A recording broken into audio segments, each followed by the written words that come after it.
ও ছিল কাল যে বৎসয় আজ সে ফকির, কাল যে বৎসয় আজ সে ফকির, কান্দে রাস্তায় নামিয়া। দুনিয়া রেখে দেখলাম কি যে হলো, এই তো দুনিয়া।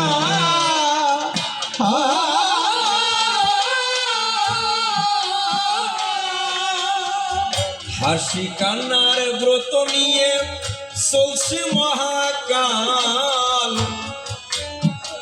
তারি মাঝে যায় যে কেটে কত তারিখ সাল। ও কত তারিখ সাল,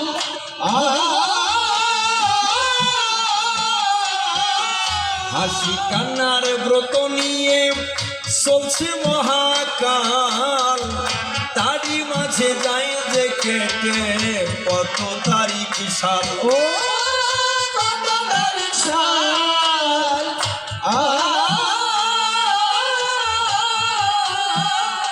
ও দেখো কারো সকাল কারো বিকাল, কারো সকাল কারো বিকাল, কারো সকাল কারো বিকাল, কাল কাটাই সাল দুনিয়া।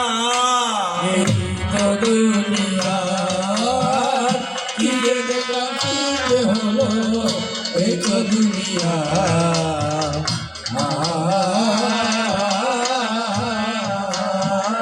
সকালবেলা দেখলাম যারে বিকালে সে নাই, আঘাত ঠুকে ব্যথা বুকে নিয়ে গেছে তাই। ও নিয়ে গেছে তাই।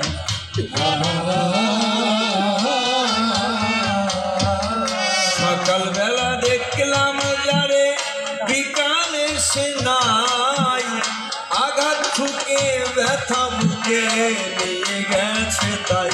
ও নিয়ে গেছে তাই।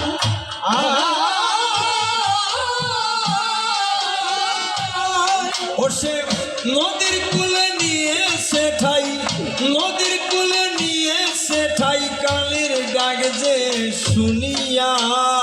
এই তো দুনিয়া কি যে দেখলাম কি যে হলো, এই তো দুনিয়া।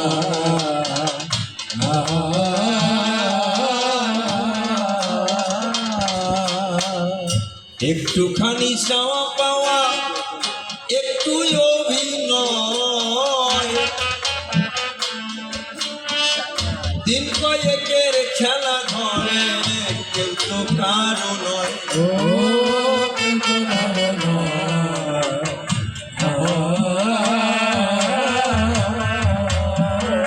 একটুখানি চাওয়া পাওয়া একটু অভিনয়, দিন কয়েকের খেলা ঘরে কেউ তো কারো নয়। ও কিন্তু ভালো নয়।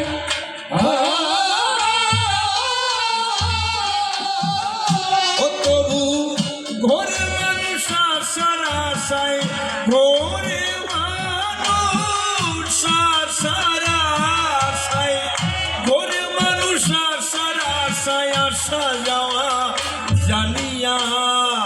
এই তো দুনিয়া কি যে দেখলাম কি যে হলো, এই তো দুনিয়া।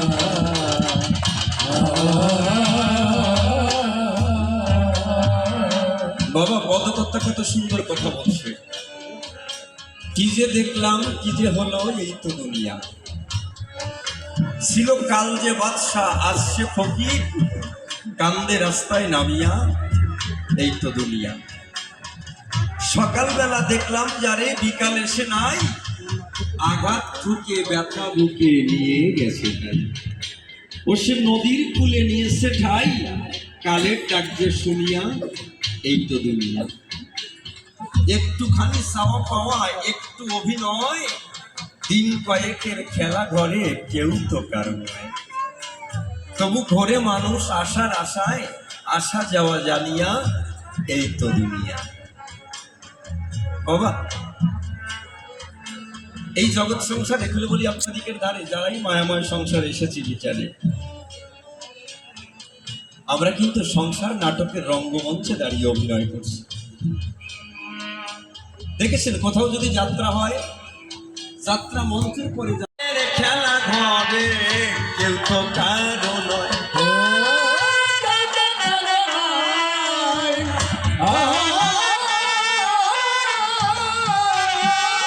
ও তবু ঘরে মানুষ আসার আশায়, ঘরে মানুষ আসার আশায় আসা যাওয়া জানিয়া দুনিয়া ঘুরিয়ে দেখলাম কি রে হলো এই তো দুনিয়া।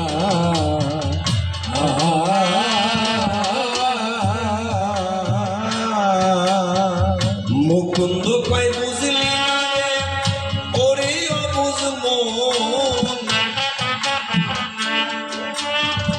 কিসের এত গৌরব করিস সবই অকারণ।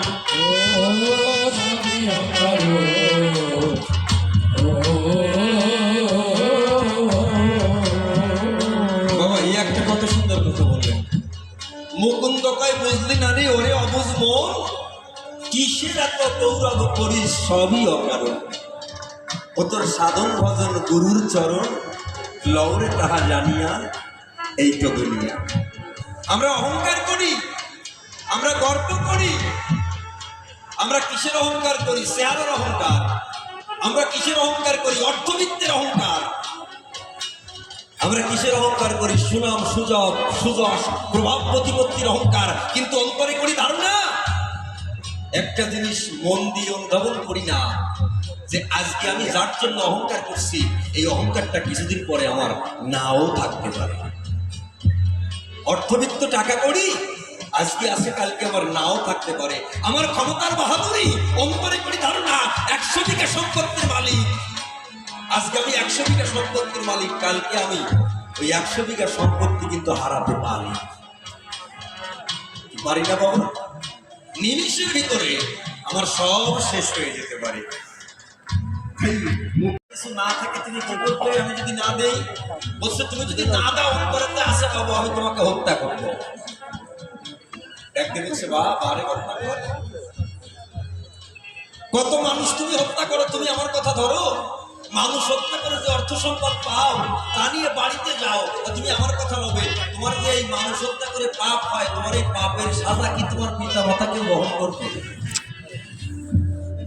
এই কথাটা যখন কয় আমি তো সারাটা জীবন ধরে যে অন্যায় করে চলছি, আমি কেন করলাম? আমি যাদের জন্য করলাম এরা কেউ তো আমার না। চোখের জলে সিঞ্চিত হলো।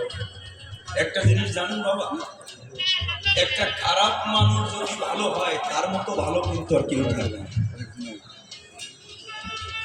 রত্নাকর দস্যু চোখের জলে সিঞ্চিত হয়ে সত্য কথা বুঝাই, নিজেকে ধিক্কার দিয়ে কথা মিথ্যা নয়। যখন ব্রহ্মদেব আর নারদ মুনির কাছে যায়, গিয়ে দেখতে পায় যে গাছের লতা পাতা দিয়ে যে দুজনকে বেঁধে রেখেছি এগুলো বলি অত্যাধিকের কাছাকাছি, তারা তো এখানে আছে।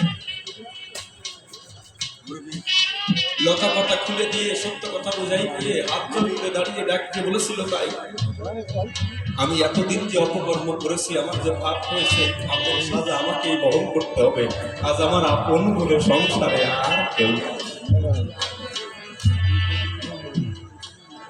আজ আমার আপন বলে সংসারে আর কেউ নাই। তখন ব্রহ্মদেব ডাকতে বলছে, ওরে রত্নাকর তুই আমার কথা ধর, অন্তরে করি ধারণা এই মায়াময় সংসারে কেউ কারো আপন না। এই সংসারে কেউ কারো আপন না। আমাদের আপনের আপন হচ্ছে সেই দয়ার দীনবন্ধু হরি বাবা। এই জগৎ সংসারে আমাদের দূর সময় আমাদের পরিবারের লোকজন আমাদের দিক থেকে মুখ ফিরিয়ে নেয়, কিন্তু অন্তরে করি ধারণা আমার দয়াল কখনো আমাদের দিক থেকে মুখ ফিরিয়ে দেয় না। যত অন্যায় করি, যত অপরাধ করি, খুলে করি অত্যাধিকের বরাবরই, যদি দুপুরটা মৌনের জল দিয়ে পড়ে খুলে করি অত্যাধিকের দ্বারে একবার হা কৃষ্ণ প্রাণ কৃষ্ণ বলে, একবার হরিচাঁদ গুরুচাঁদ বলে যদি ভাসাতে পারি দু নয়ন কথা মিথ্যা নয়, শেষের দিনে নিজ হাতে বইটা ধরে আমাদের এপার থেকে ওপারে পার করে দেবেন।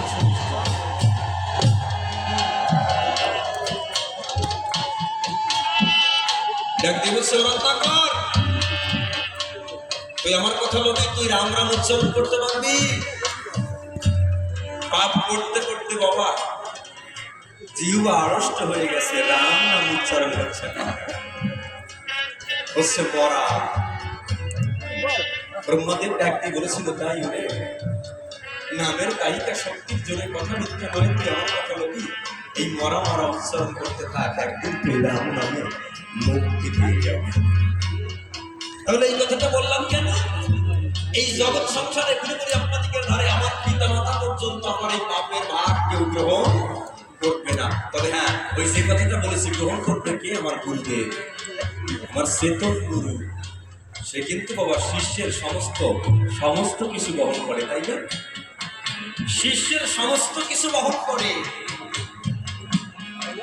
যে ব্যক্তি অন্ধকার থেকে আলোর পথ দেখায় সেই হচ্ছে গুরুদেব। শিষ্যের সমস্ত কিছু যে গুরুদেব বহন করে, একমাত্র এই জগৎ সংসারে যদি শিষ্যের সমস্ত কিছু বহন করে, সমস্ত পাপের বোঝা বহন করে, সে হচ্ছে আমার গুরুদেব। তাই এখানে কত কথা গেছে,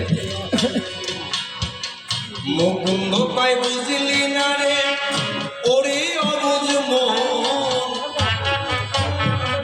কিসের এত গৌরব করিস সবই অকারণ। সবই অকারণ।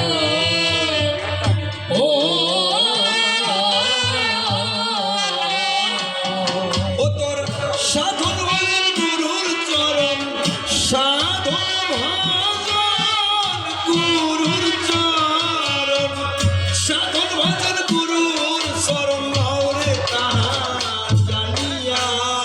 এই তরুণিয়া নিজের কি যে হলো, এই তরুণিয়া নিজের কি যে হলো, এই তরুণিয়া।